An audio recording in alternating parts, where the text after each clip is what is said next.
the whole United States because of what's going on. Well, It doesn't make sense. It's And absolutely what's happened, Debbie. It's absolutely oh, what's I know. happened.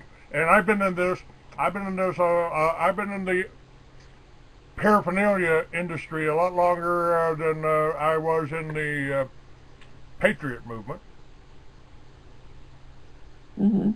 So, Well, and this is where Ron Paul as a candidate is a good thing, because Ron Paul understands that, number one, the war on drugs is an utter total failure, and drugs ought to be legalized. And he tells you flat out, and you can think about it logically. If people would think about it logically, they would understand it. Number one, anybody who wants drugs can get them now. It doesn't matter. If you want drugs, you can go get them. So making drugs legal is not going to up the use of drugs. It's just going to stop this war of killing and stealing people's property. And, the fallout is ridiculous, and Ron Paul talks about that. he does, and I have right. that. I have that speech that he gave about that before Congress. I've got that up right now. I mean, to the idea, we've got more people in prison right now in this country than any other country in the world, including communist China. Now, why can they grow hemp in China? 10,000 products made out of it, but our farmers can't grow it here. That was the first attack. That was the first that and prohibition. When they turned our grandfathers and uncles into criminals for producing their own fuel called alcohol. I mean, that was the start of the oppression. The war on drugs came next because they wanted to, as Rockefeller says, man, competition's a sin. Well, the thing too is, and we have a clip of this in our new film, The Ron Paul Uprising, is that, he says that, our founding fathers grew hemp. That was one of the cash crops of our founding fathers. So now part of what sustained this country is illegal. It's almost madness, It really is almost madness to think that, I don't know. And then, too, in his speech last night, in the debate last night, Ron Paul even talked about the fact that you want to talk about marijuana and its effect on people. What about alcohol? What about cigarettes? What about prescription drugs? Yes, I've got his whole speech up there, and he's absolutely right. Prescription drug. I got a price sheet right here. Let me see. Let me see here. Okay, if you need Celebrex, folks, there's only a 21,712% markup on that. Exactly. If you need some Norvax, whatever the hell that is, let's do something everybody knows. How about some Prozac? How about some Prozac there? That's only a 224,973% markup. But listen to what you're saying, though. The markup is huge, but you can get some of the same results from homeopathic drugs and not drugs, but homeopathic remedies and St. John's wort and valerian root. That's right. So you know why they can't legalize the supplement industry? They can't legalize the supplement industry because they can't make that kind of money on it. 21,000% markup. They cannot make money at it if they make it where the supplement industry is legal.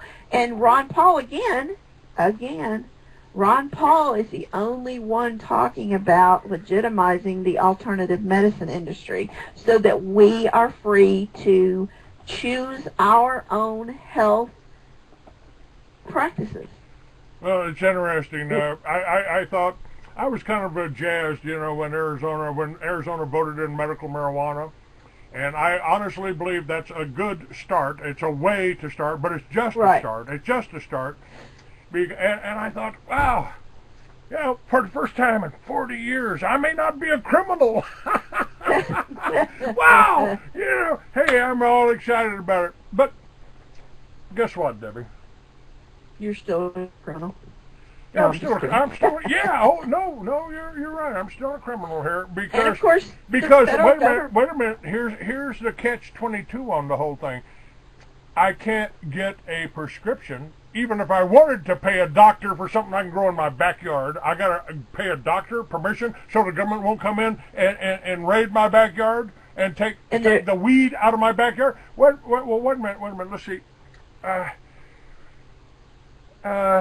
I can't get medical marijuana because I haven't seen a doctor since I walked out of the hospital they kept me in for 4 months. Right. I'm too healthy because I've been smoking marijuana for 40 years. Well, and two, if you look to Article 1, Section 8 of the Constitution, I just have to go with Ron Paul on this, you know. If you look to Article 1, Section 8 of the Constitution, it says nothing about what you can grow in your backyard, what you can grow in your front yard. It doesn't say anything about that. So you have to ask yourself, why is the government involved in that in the first place? Well, let's look at it from another perspective, not just the perspective of health. There's obvious, you know, when I started doing my own research on it at first, before I was enlightened or awakened or whatever you want to call it, you know, I was like everybody else, oh my God, you can't do drugs are bad, and whatever, you know. But then afterwards, and I started getting into alternative medicine and started doing my own research for myself, you realize that almost everything that they want you to think is bad for you, marijuana is one of them, but there are other things too, but you find out that there are benefits for your body to all of these things. And then you realize they obviously don't want you to be healthy. Obviously. But the government, you know, back to the point, is the government doesn't have any, shouldn't have any say in what you do in your own house, what you grow in your yard, and any of that. The government shouldn't have any say. And look back at what Ron Paul says about marijuana. He says, you know, it's helpful to people who need help. And there's nothing wrong with it. And why would we illegalize, why would we make something illegal that started this country, that helped fund the progress of this country, and that could do it again? Well, and many people will tell don't you know, Debbie, this is why Bush referred to the Constitution as just a goddamn piece of paper. That paper was made out of hemp. Our Declaration of Independence, our flag, and all of the blue jeans we wore to fight a few wars and conquer this country were made of hemp. Our sails were made of hemp. Our rope was made of hemp. You know, and popular mechanics referred to it as a $1 billion crop. That's what they stole, along with the, you know, little $2 trillion bailout on the side. Right. And the war on it, I financed. I've been doing this for 40 years, folks. I helped start Normal. I helped start High Times. I was the first distributor for High Times in this country.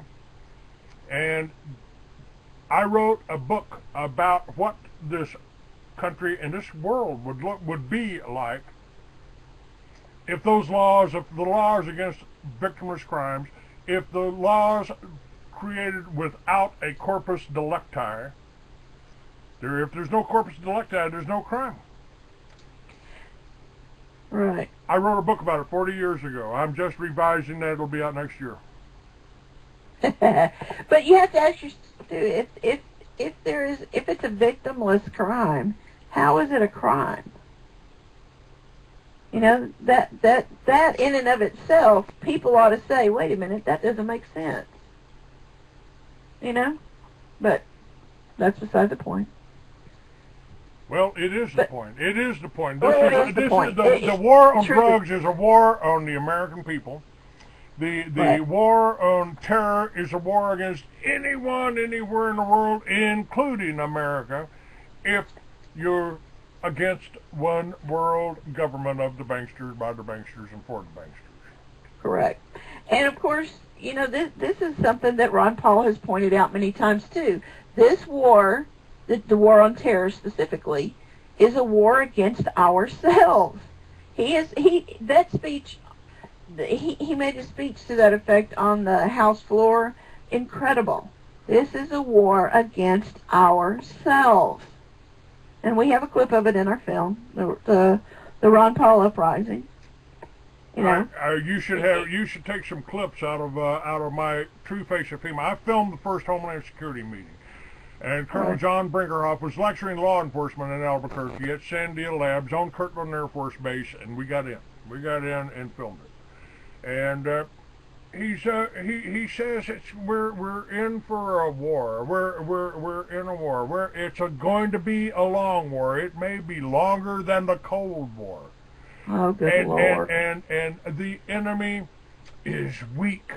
The enemy is weak, and they will use unconventional methods. So we have to use unconventional methods against him. And in case of a single outbreak of smallpox in a major metropolitan area, or an earthquake on the New Madrid fault line, or you know, a Hurricane Katrina, we'll need 400,000 well-armed, well-trained, organized, disciplined troops to control the American people, because some of them just won't follow orders. Some of us won't line up on that parking lot there to get vaccines. Mm-mm.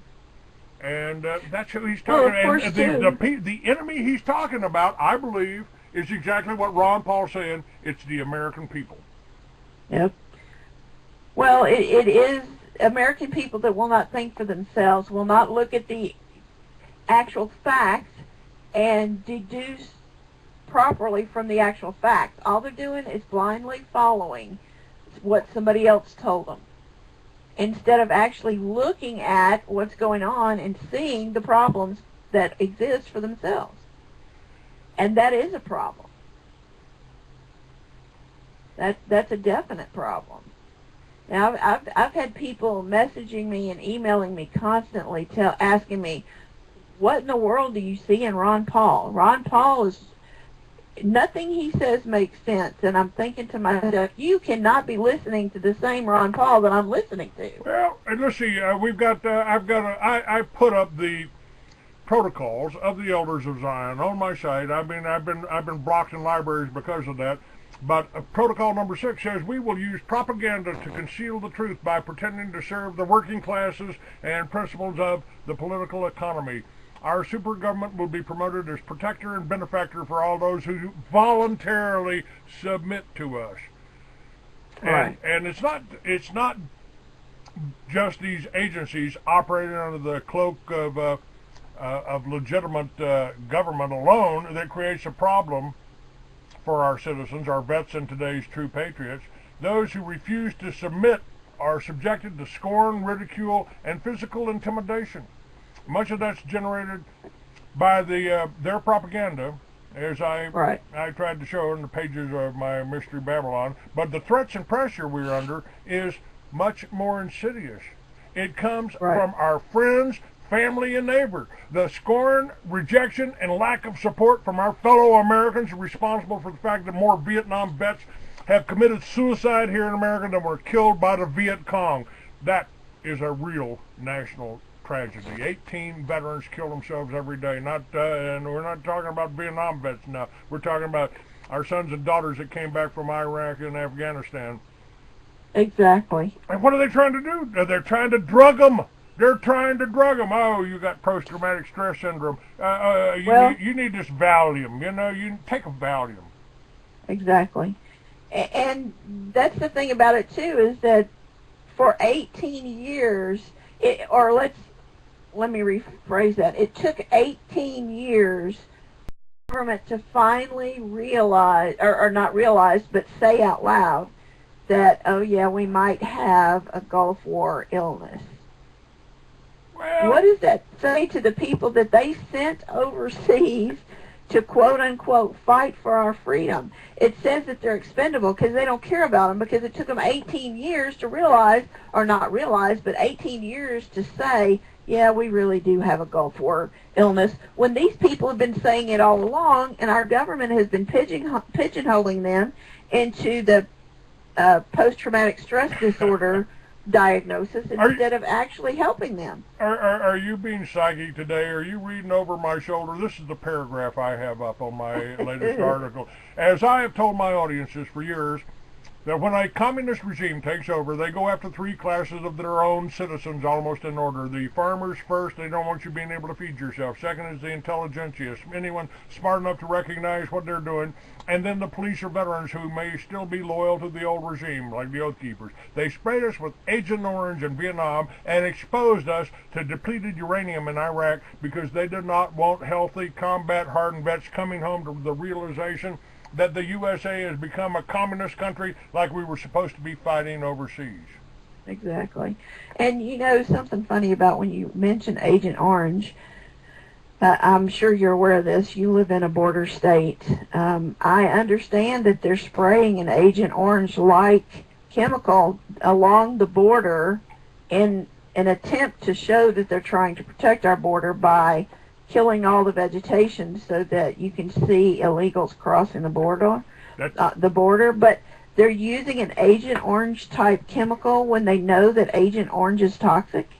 That was the same excuse. They keep saying, again, this is like deja vu. That's exactly the reason they gave us for dropping the Agent Orange on our troops in Vietnam, so you can see the enemy better. No, you're poisoning the people. Depleted uranium is creating look at all of the pictures on the internet of the deformed babies in Iraq. And was there a bunch of Iraqis on our border trying to come over here to attack us because of our freedoms? You know, when you say that, that is such a good thing to say, because Ron Paul, again last night during this debate, spoke about the fact that we're worried about the border between Iran and Iraq or Palestine and Israel or wherever, when we need to be taking care of our own borders. We're not even worried about our borders. We're worried about borders in other countries overseas. Let's see. Does that make sense? It doesn't make sense. One of the great things that I see is, and this is a clip from our film, The Ron Paul Uprising. You know, Ron Paul says specifically, this is a direct quote from Ron Paul.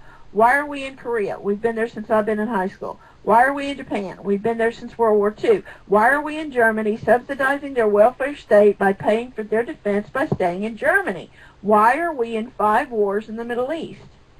Why are we sending foreign aid to 150 countries? Because we are financing the whole New World Order. The bankers, Federal Reserve banks are giving the money to anybody that's in the system. We'll provide you with the money. If you allow us to set up a central bank. What did Al Qaeda in Libya just set up? Oh, they set up a central bank. And that's one of the things that they're pointing out now, that Gaddafi wouldn't allow it, and that's why they wanted him to go. That's why he had to go, so that they could set up the central bank. Yeah, they did it about the same way they did the Tsar. This is why the Russian Revolution went on. It's the same people behind it. And we are at war with ourselves. Whether they're Jewish, whether they're Christian, or whether they're Muslim, it doesn't make any difference, folks. Again, that is the way to divide and conquer. Those Muslims are bad. You got to watch them. Us white guys are the ones that crossed the Caucasus Mountains, and we were the tribe of Israel, and we're the good guys. You know, we all bleed from the same way. We're all created from by the same entity out there, whatever you want to call it, whatever name you want to call it. You know, but I guess we got to, what I've told people is that we've got to do, we got to really learn to relax and enjoy the battle. You know, the 60s, the 60s were a lot more fun to me. We had great pot, willing women, you know, girls dancing in the streets, you know, and what do you tea parties got, you know? Come on. Well, the tea parties, again, though, the tea parties might be much different if they hadn't been co-opted by the Republican Party. Well, that's what they do. They, in fact, that is true. They send their agents out, and again, that's right up on my website. Talks about it right there on the on the protocols there. There, you know, all freedom will be in our hands, since laws will abolish and will create only what is desirable for us. The majority have no idea what ends the press really serves. We shall inflict fines without mercy upon those who attack us. Among those who attack us will be groups established by us. They will only attack what we need to alter. No news will reach the public without our control. All news items are received by a few agencies, Associated Press and Reuters, in all parts of the world. These agencies will be entirely ours, and they will give publicity only to what we dictate. That is the New World Order speaking. You know, it doesn't matter who wrote the protocols of the Elders of Zion. What matters is that the international banks and the Federal Reserve and the government of our country are following these orders.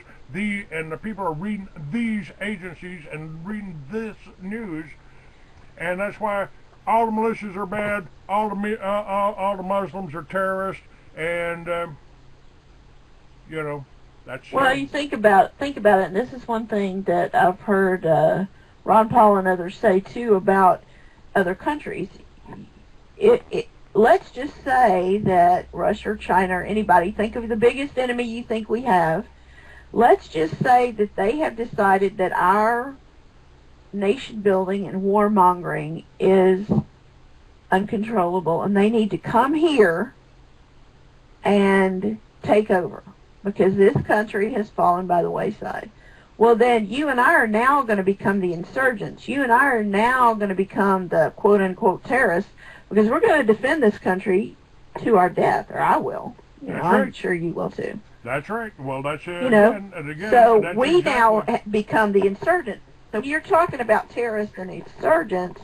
What are you talking about? Ron Paul has said over and over that our foreign policies are what cause attacks against the United States.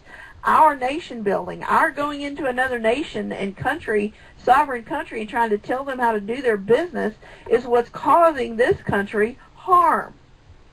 But they don't get it on the Hill, and people in general, not people that can think like you and me, but people in general think, well, Ron Paul's a wacko kook. He doesn't know what he's talking about. We've got to go take them out before they take us out. Well, let's look at that for a minute. What countries in history have actually employed the use of nuclear weapons? Has Iran done that? No. Has Syria done that? No. Has the United States of America done that? Yeah. How about Israel having 400 nuclear weapons, according to Vanunu? Exactly. And not only that, but how does the United States or Israel or any other country with nuclear weapons tell another country, you can't have them, when we've actually deployed them in war? That doesn't even make sense to me. When you start thinking about it on that level, who doesn't need the nuclear weapons? The people that have already used them in war. The people that have already devastated other countries. And it's not the government of the country. That's what people don't understand. We didn't just hurt Saddam Hussein, and we didn't just hurt the Afghan people, the government. We actually literally defected the people of those countries using depleted uranium. That's right. That's right. I mean, and killed or are killing our own soldiers. The Exactly. people that loaded that ammo into that cannon are going to be suffering the same as the children on the street beside that. Right. We have and murdered. What you have to look at too is, Debbie, go ahead. I'm sorry, dear. In this century, it has been governments that have been responsible for killing almost 170 billion people. it's sad. In this century alone, more people have been killed by their own governments. Maybe it's 140 million. Maybe it's 140 million. I'd have to look at it to make sure. But Even one is too many, though, Clay. That's right. And the problem that we have, how, as I've said, how do you fight evil without becoming evil? Well, that's a good question. Well, that's the problem we got. I don't want to go out and kill a cop, but Nope. I formed a militia after what happened after the cops, after the BATF, the same ones that are supplying the guns to the supposed drug dealers. You know, we just have to stop them. We have to stop them. We have to unite, and we've got a few things that I think we all ought to agree on and work for this as individuals, not groups. Every time you get in a group, somebody tries to take over the leadership of the groups. Mm-hmm. You know, and the people in the Occupy movements that are being demonized by the Tea Parties, they are our children. The veterans are our brothers. The old folks are our parents. We watch as mainstream media attempts to dilute and manipulate the message to make false claims that the demonstrators have no message. The demonstrators have a message, and it's very clear. They are saying, we want justice for all. We want the Wall Street bankers who have crippled and robbed our country, robbed all of us, and robbed future generations, brought to justice. That's all. We want clean and fair government. And Ron Paul is the only person up there, and yes, he's a politician, and he's the only person out there that's saying this for the people. Exactly. And I appreciate you and William's efforts any way that we can help. And that's another thing, you know, we really do need to help each other. People are to buy your film. They are to buy my book, Mystery Babylon. If we don't support each other, if we don't hang together here, folks, then we will surely hang alone, because they are after us. Now, I always tell people I'm the canary in the coal mine. Me, people like William, people like Debbie, they're going to come after us because we're potential leaders. We're potential opposition. This is a war you're in, folks, and the goal is slavery for the entire world. Aaron Russo told us that Rockefeller told him the whole idea is to get everybody chipped. Yep. And it's a nightmare. And these are the people that are leading our country. Yes. Rockefellers. Yes. It's a nightmare. But you know, they use this same mentality that, well, you know, the chip has a good use too. Oh yeah. Everything has a good use, but the nefarious uses are so bad they nullify the good uses, in my opinion. I've even had the commercials on, Debbie. George used to forget his medication, but now we got this little chip. It's called HealthLink. HealthLink. Look it up, folks. Look it up. You know, everything is a double-edged sword. You know, they're trying to control us, and they're trying to put disinformation out. A lot of it goes across the internet. I spend most of my day scanning through all of the stories and getting the people that were right there to tell you the story straight and keep you informed. And we're the biggest threats. We're the biggest threats. We are the real media here, and the people that are blogging on this and the Occupy movements. Occupy movement was started by a lady in Canada. She got the idea, she put it out on the internet, and people picked it up. And I've got something out on the internet too. It's called Liberty Villages. Folks, if you work together, you can go into one block in Chicago or LA or Phoenix, and organize your neighbors to put Victory Gardens in the backyard, to put a generator, a solar unit, or a wind unit that you made up on your roof. And guess what? You don't need the government and the bankers for nothing. You start existing like we did 10,000 years ago, but, you know, with heat.